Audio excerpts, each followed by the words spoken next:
All right, so get this. We're taking a deep dive today into something called motivation crowding. And wow, um, this research you sent over really got me thinking. Yeah, it's a pretty fascinating concept. You know how sometimes giving people rewards or even setting rules can actually backfire, like it messes with their own reasons for doing good stuff? Okay, I think I see what you mean. So, like, imagine you're all about recycling because, saving the planet, it just feels good. But then what if your city was like, hey, we'll pay you for every bottle you sort? Would you recycle even more, or would it kind of like ruin the whole thing, make it feel less special? That's the whole idea behind motivation crowding. Sometimes rewards, they can crowd out those internal motivations. It's almost like they take the joy out of doing something just because it feels right. Gotcha. So, like, the good feeling gets kind of lost. Right. Right.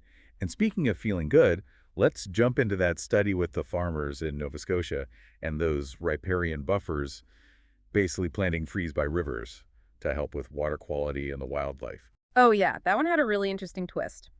Turns out the farmers were already really into managing those riparian areas, mostly because they cared about the wildlife. So the researchers were all wondering, did those financial incentives actually lead to more trees, or were those farmers already like eco warriors doing their thing? So that's where additionality comes in, Hmm. right? Like, are those incentives actually making a difference, or are they just giving people a pat on the back for stuff they were already doing? It's like getting an award for breathing. Exactly. And that's super important when you're setting up these programs. You need to know if the incentives are actually moving the needle. Now, this study, it had some limitations because not that many farmers actually signed up for the program. Huh. Makes you wonder why not.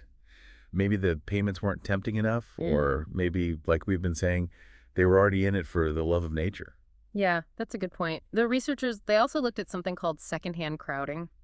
Picture this. You're a farmer and you hear your neighbor got paid to plant trees. Would you be bummed that you were doing it for free? Totally. It would Yeah. feel kind of unfair. Like, hey, I'm doing the same good deed. Where's my reward? Exactly. But here's the thing. They didn't find any evidence of that happening. Knowing about a similar program nearby didn't seem to discourage the farmers in the study. Interesting. So in that case, money didn't seem to mess with their good intentions. Yeah. Okay, but let's switch gears for a minute and talk about that social media study, the one about what makes people share e-business content. Oh, yeah, that one's a classic. It really shows how tricky motivation can be. They set up three scenarios, one with no incentive, one where the person sharing got a reward, and then one where both the sharer and their friends got something for spreading the word. All right, makes sense. But then it gets interesting, right? People were saying they were all about sharing to help others, spread good info, but then their actions told a whole different story. You got it. When Yeah. there was money involved, they were way more likely to share. It's like money talks, right? But it makes you wonder, were people being totally honest about why they were sharing? So maybe they wanted to look good, like they were these super helpful sharers, but deep down that money was pretty tempting. Exactly. And that's where social desirability bias comes in. Everyone wants to be seen as a good person. So sometimes we kind of sugarcoat our real motivations, especially on social media where everyone's watching. So it's like they were saying one thing but clicking another. And this could go back to that motivation crowding idea, right?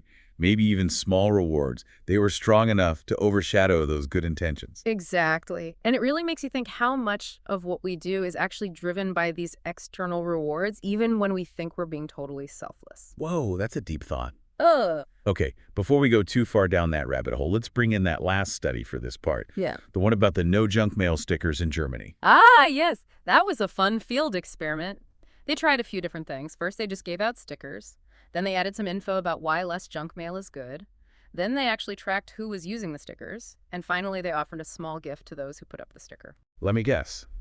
More stickers, more gifts, less junk mail. You got it. Each step actually led to more people using those stickers, with the gift having the biggest impact.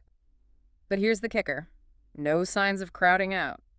It seems like those interventions, especially the reward, didn't feel controlling or anything. So maybe it's not just about the reward itself, but how it's presented. If it feels like a friendly nudge or a little thank you, maybe it doesn't step on those inner motivations. You hit the nail on the head, and that's super important for figuring out how to encourage positive behavior. It's all about finding that sweet spot where external incentives and internal motivations can actually work together. Okay, so it sounds like this whole motivation crowding thing, it's complicated. Like sometimes rewards could totally backfire, and other times they're actually what we need to like step up and do good. Yeah, it's definitely not black and white. You got to look at the whole picture, consider all the different things that can affect someone's motivation. You mentioned before that even age can play a role. I remember that social media study. It seemed like younger people were way more into those financial incentives. But the older folks, they were more likely to share just because they felt it was the right thing to do. That's a really sharp observation. And actually, it lines up with a lot of research on generational differences. Millennials and Gen Z, they're basically grown up in a world where it's all about likes, shares, instant gratification. So it makes sense that they'd be drawn to those quick and easy rewards. Makes total sense. I Yeah. mean, they practically came out of the womb with a smartphone in hand, Right. right? But what about older folks? It seems like they're less about that instant hit and more about those deeper values. Exactly. Yeah. Older generations, they often have these strong internal values, about community, about helping others, doing the right thing, even if there's no immediate payoff. It's not that they don't appreciate a reward, but their motivations tend to be a bit more well-rounded. So if we're trying to get people to do good stuff, it sounds like we got to think about those generational differences. Like a one-size-fits-all approach probably won't cut it. Definitely.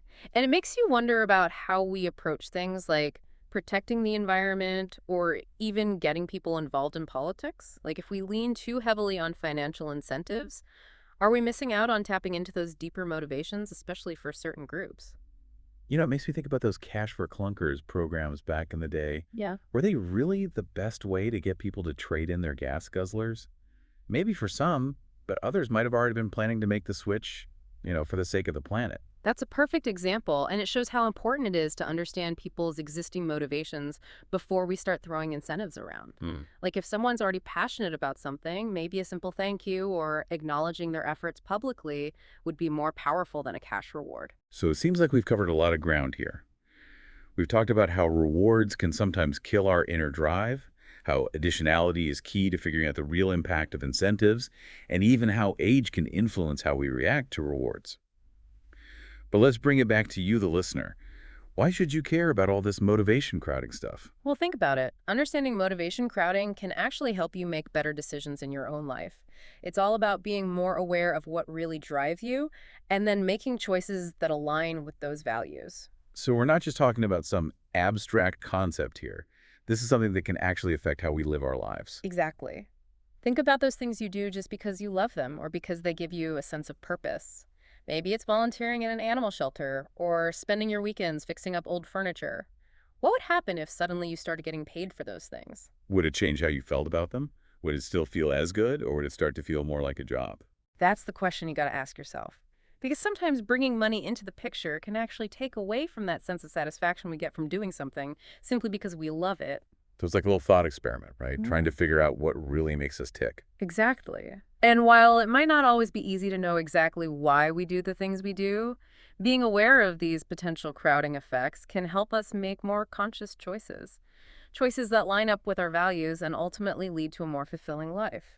So it's all about finding that sweet spot where our passions and our actions are in sync, whether or not there's a reward involved. Absolutely. And recognizing that sometimes the most rewarding things in life are the ones we do just because we believe in them, not because we're getting something in return. All right, so we've talked about how motivation crowding, it's a real thing, but it's not always a bad thing.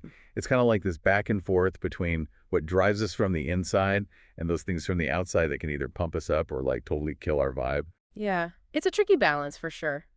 It reminds us that, human motivation, it's not always so simple. It's not just about the money. It's about what we value, how we see things, and all those little cues around us that shape what we do. It makes you wonder if we've become a bit too reliant on rewards. Mm. You know, like, do we only do the right thing when there's something in it for us? Have we forgotten how to just do good because it feels good? That's a really interesting question, and it has implications for all sorts of things, like tackling climate change or even just building strong communities.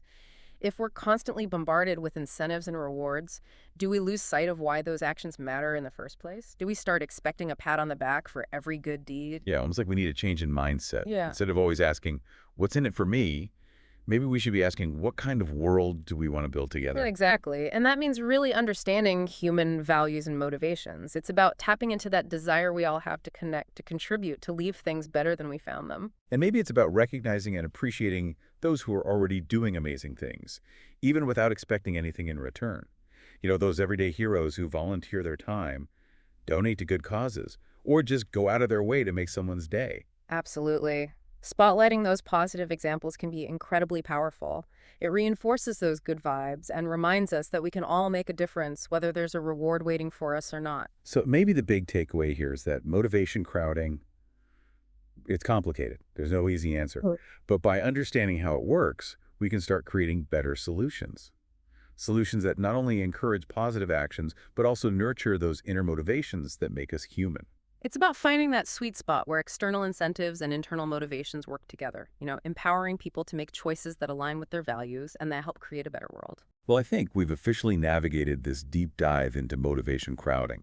We've dug into the research, explored real-world examples, and even had a few aha moments along the way. Hopefully you, the listener, have gained some insights into how our inner drives and those external forces interact and influence what we do. It's been a fascinating journey, and I hope it encourages everyone to think a bit differently about their own motivations and the choices they make every day. After all, we all have the power to make a positive impact, and sometimes the most rewarding actions are the ones we do simply because it feels right. And on that note, we'll wrap up this episode of The Deep Dive. Thanks for joining us on this exploration of human motivation.